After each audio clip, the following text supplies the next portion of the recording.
Guys, good morning. তোমরা কেমন আছো? আই হোপ সকলে খুব ভালো আছো, আমিও খুব ভালো আছি। তো আজকে আবার একটা ব্লগ শেয়ার করবো তোমাদের সাথে, কেননা বাবু হওয়ার পর থেকে এমনিতে আমি সময় পাইনি, আর ও হওয়ার পর থেকে আমি একটাই বার্থডে ব্লগ শেয়ার করেছিলাম, তার আগের পরেও কোনো ব্লগ শেয়ার করা হয়নি। তাই ভাবলাম অনেক দিন পর চলো তোমাদের সাথে আবার একটা ব্লগ। বাজে সকাল 9টা, এইমাত্র ঘুম থেকে উঠলাম আর বাবুকে ফ্রেশ করে দিলাম। ওর দাদু একটু ঘোরাতে নিয়ে গেল, এই ফাঁকে আমি একটু ফ্রেশ হয়ে নেবো আর বিছানাগুলো গুছিয়ে নেবো। চলো তোমরা আজকে ভিডিওটা কন্টিনিউ দেখতে থাকো। আর আজকে সানডেও বাড়ি আছে, যেহেতু আজকে সানডে, বাড়িতে সবাই বাড়ি আছে। আর হচ্ছে চলো চলো চলো তো ফ্রেশ হয়ে চলে আসলাম রান্নাঘরে টিফিন বানানোর জন্য। আর আজকে টিফিনে বানাবো ইপ্পি।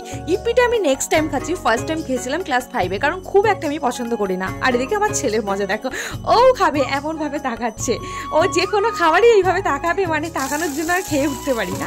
তো যাই হোক, ওটা খাবার পর দুপুরে রান্নার জন্য মাছ এনেছিল, তো মাছটা আমি এখানে ধুয়ে রেখে দিচ্ছি। যেহেতু শাশুড়ি মা কেটে গেছে, আমি মাছটা কাটতে পারি না, উনি কেটে রেখে গেছে, আমি ধুয়ে টুয়ে রেখে দিচ্ছি, উনি এসে রান্না। আর যেদিন আমার হাজবেন্ড বাড়িতে থাকবে সেদিন আমার শাশুড়ি মায়ের রান্না নিয়ে তো তোড়জোড় থাকে না, কেননা ওই সব হ্যান্ডেল করে নেয়, কারণ ও রান্না বান্নার দিক থেকে একদম এক্সপার্ট, ও ভালোই রান্না করতে পারে।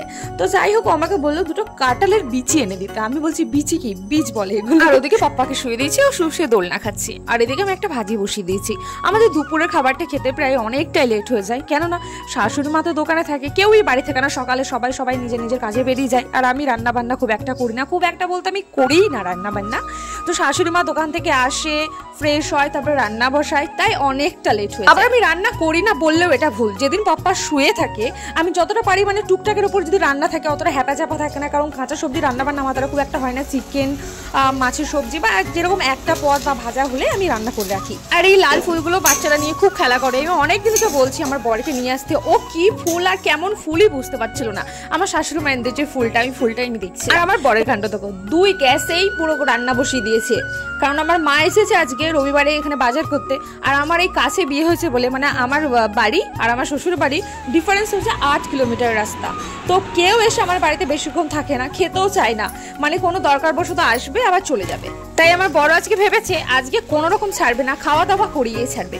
আর এদিকে আমি স্নান করতে যাবো বলে বেরিয়েছি। আর আমার শ্বশুর মশাই বাজার থেকে এনেছে ডাব, বললো ডাবটা খেতে। আমার ডাব খুব একটা খেতে ভালো লাগে না, কিন্তু ডাবের ভিতরে যে হালকা শর্ট টাইপের হয় না, ওইটা খেতে কিন্তু আমার ভীষণ ভালো লাগে। স্নান ধান সেরে খাওয়া দাওয়া কমপ্লিট করে নিয়েছি সবাই মিলে। এবার মায়ের যাবার পালা, কেন একটু তাড়াতাড়ি বেরোচ্ছে, বাজার করে আবার বাড়ি ফিরবে। তাই ছোট বোনও এসছে, ওর প্রাইভেটও আছে রাতে, তার জন্য আর কি তাড়াতাড়ি চলে যাচ্ছে। আর আমার পাপ্পাকে বলছে আমার সঙ্গে তুমি চলে চলো, এখানে থাকতে হবে না। তারপরে ওরা তো বেরিয়ে চলে গেল। আর এদিকে বাড়িতে দুপুরে কারেন্ট চলে গেছে। এই দুপুর টাইমটা কারেন্ট গেলে কিন্তু বিভৎস রাগ ধরে। আর আমার পাপ্পার সঙ্গে তো 1 মিনিটও দাঁড়াবে না, তাই শ্বশুর মশাই ওখানে ঘুরে বেড়াচ্ছিল।